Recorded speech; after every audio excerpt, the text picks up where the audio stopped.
সময় তখন 1860 সাল। দক্ষিণ রাশিয়ার আজব সাগরের তীরে জন্ম নিলেন আধুনিক ছোট গল্পের ওস্তাদ। পিতা রুশ, মাতা ইউক্রেনীয়। দিনাগ্রস্ত পিতা ছিলেন বদরাগী, মা আবার সুন্দর গল্প বলতেন। পাওনাদারদের ভয়ে পরিবারটি একসময় মস্কোতে পালিয়ে যায়। 1885 থেকে 1904, মাত্র 20 বছরের সাহিত্য জীবনে তিনি বিশ্বের অন্যতম শ্রেষ্ঠ কথাশিল্পীর মর্যাদা লাভ করেন। পেশায় ছিলেন চিকিৎসক। শুরুতে তাঁর লেখক হওয়ার উচ্চাকাঙ্ক্ষা ছিল না। প্রথম দিকে গল্পগুলো তিনি লিখেছিলেন জীবনযাপন ও পড়ালেখার জন্য প্রয়োজনীয় অর্থ জোগাড় করার উদ্দেশ্যে। কিন্তু পরে তার মধ্যে শিল্পীসুলভ উচ্চাকাঙ্ক্ষা জন্ম নিলে ক্রমে তিনি সাহিত্যচর্চার ভিন্ন রীতি ও প্রবণতার উদ্ভাবন করেন, যা আধুনিক ছোট গল্পের বিকাশে বিশেষ প্রভাব রাখে।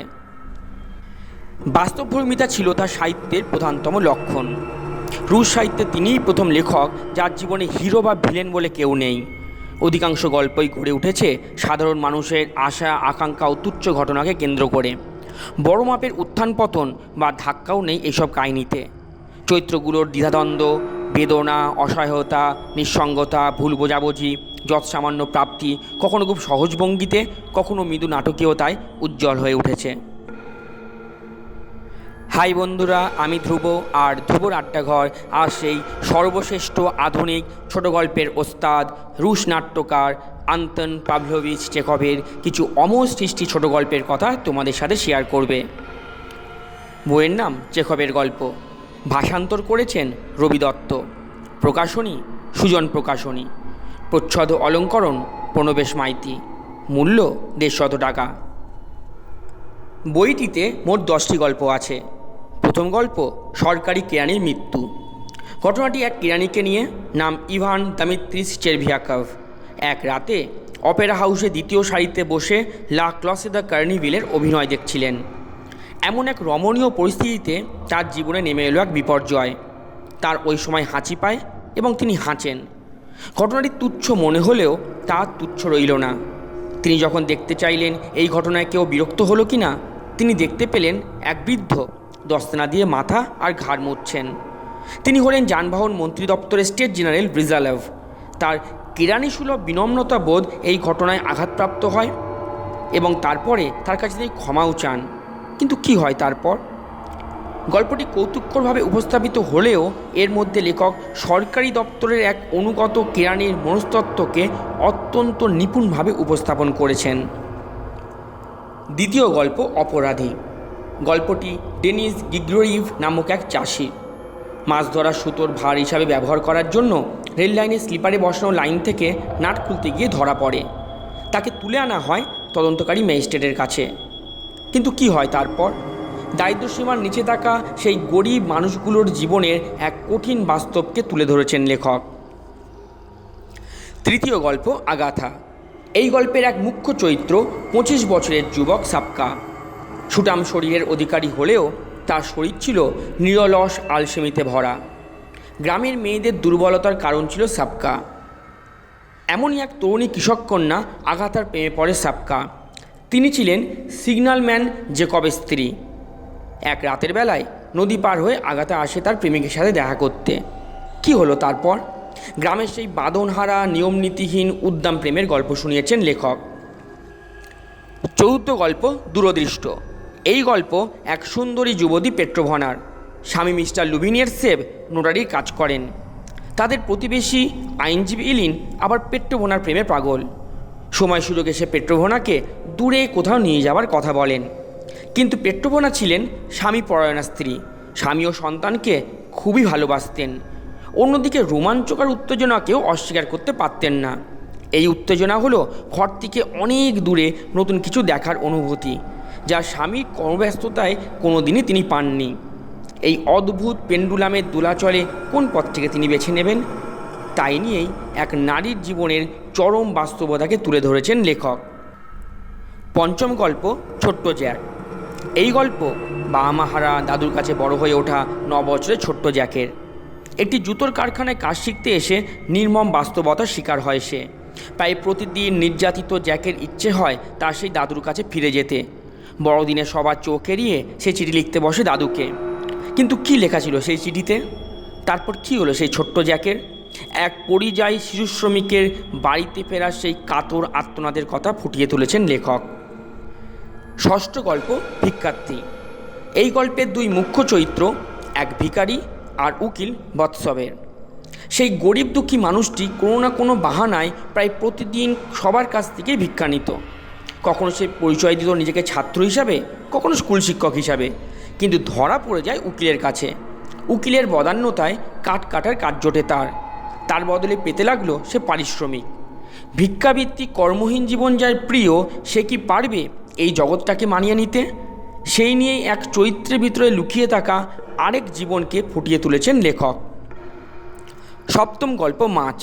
গল্প শুরু হয় ছুতোর মিস্ত্রি গেরোসিম আর লুবিনের নদীতে ইল মাছ ধরাকে কেন্দ্র করে। সেই মাছ ধরতে একত্রিত হয় আরও অনেক চরিত্র, সবাই যেন মাছ ধরার বিশারদ। অধিক সন্ন্যাসী দাপটে মাছ কি ধরা পড়ে, তাই নিয়ে গ্রাম্য জীবনের এক অন্য দিক ফুটিয়ে তুলেছেন লেখক। অষ্টম গল্প নাম নেই। গল্পের কেন্দ্রবিন্দু এক বৃদ্ধ মঠ প্রধানকে কেন্দ্র করে। মনুষ্য বসতি থেকে অনেক দূরে বিস্তীর্ণ মরুপ্রান্তরের ওপারে সাধুদের নিয়ে তার বসবাস। হঠাৎ এক রাতের বেলা সেই দীর্ঘ পথ অতিক্রান্ত করে এক মানুষ মঠে উপস্থিত হলেন। শহরের মানুষের দুঃখ দুর্দশার কথাও শোনালেন। বৃদ্ধ মঠ প্রধান সেই হতভাগা মানুষদের উদ্ধারের আশায় বেরিয়ে পড়লেন শহরের উদ্দেশ্যে। কি হলো তারপর? শয়তানের মনোহর মাধুর্য, পাপের অপরূপ সৌন্দর্য কি প্রভাবিত করবে সেই মঠ প্রধানকে? কি হবে তার শিষ্যদের? কিভাবে কালের প্রভাবে পাপ, বাহ্যিক সৌন্দর্য, মোহিনী শক্তি মানুষকে অন্ধকারে টেনে নিয়ে যায়, তারই এক বাস্তব রূপ এঁকেছেন লেখক। নবম গল্প দ্য ডার্লিং। বিশ্ব সাহিত্যের ছোট গল্পের সেরা রত্নগুলোর মধ্যে এটি হলো অন্যতম। গল্পের কেন্দ্রবিন্দু ওলগা।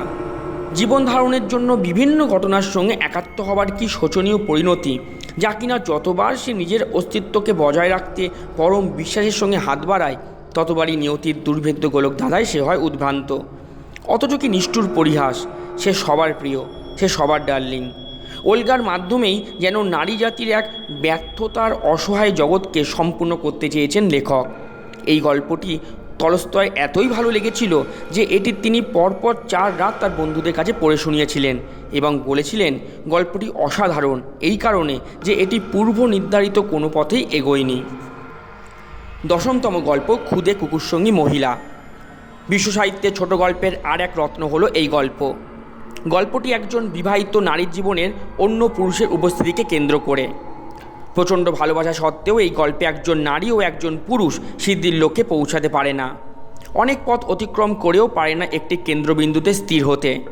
উভয় তারা বিবাহিত জীবনের নানা দাবিতে আবদ্ধ, তাই অনেক কাছে এসেও তারা অনেক দূরেই থেকে যায়। বহুদিন আগে শুরু হয়েও তাদের যেন সব কিছু আবার নতুন করে শুরু করতে হয়। আর অবাক হয়ে প্রেমিককে ভাবতে হয়, জীবনের এত বছর পর যখন তার চুলে পাক ধরেছে, চেহারায় পড়েছে বয়সের ছাপ, তখন সে কী করে আন্নার প্রেমে পড়তে পারল, যা তার জীবনের প্রথম তথা সত্যিকারের প্রেম। এই তার কৌতুককর ট্র্যাজেডি। চেখভ লিখেছেন খুব অল্প, কিন্তু তারপরেও তার ছোট গল্পের এত সুনাম কেন, যা তাকে স্বতন্ত্র করেছে, তার দিকে একটু আলোকপাত করা যাক। পৃথিবীতে প্রচলিত ছোট গল্পের মডেল সম্ভবত মপাসার। তার গল্পের শেষে একটা ক্লাইম্যাক্স থাকে। আমাদের কবিগুরুও এই মডেলে প্রচুর গল্প লিখেছেন। এক্ষেত্রে চেখভের কৃতিত্ব ক্লাইম্যাক্সবিহীন গল্প, নিস্তরঙ্গ কিন্তু একই সাথে প্রচণ্ড বাস্তবমুখী সমস্যার গল্প। আমাদের জীবনে ক্লাইম্যাক্স আর কতখানিই বা আছে, বেশিরভাগ ঘটনাই তো সাদামাটা বিশেষত্বহীন। চেখভের মুন্সিয়ানা হচ্ছে এই সাদামাটা বিশেষত্বহীন জীবনকেই ছোট গল্পে স্থান দেওয়া। আরেকটি উল্লেখযোগ্য দিক হলো চেখভের চরিত্রগুলো নিজেই গল্প বলে। লেখকের উপস্থিতি ঢাকা পড়ে চরিত্রগুলোর নিখুঁত জীবন্ত আচরণে। চেখভের গল্প কোনো আদর্শ ও নৈতিকতা শিক্ষার কথা বলে না, কিন্তু দারুণভাবে তুলে ধরে আপাত ও প্রকাশ্য জীবনের অন্তরালের গভীর এক জীবন।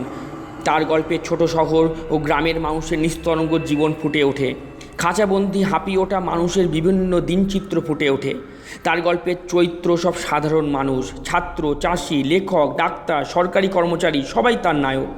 তিনি এসব চরিত্রের ভিতরে লুকোনো মানুষটাকে টেনে সামনে আনেন। পাঠক বিস্মিত হলে তিনি যেন শীষ বাজিয়ে চলে যান, লুকিয়ে ফেলেন সে গভীর মনোবেদনা। আমি বইটি কী করে পেলাম তার নিচে ডেসক্রিপশন লিঙ্কে দেওয়া আছে, তোমরা দেখে নিতে পারো। সবাই ভালো থেকো, সুস্থ থেকো।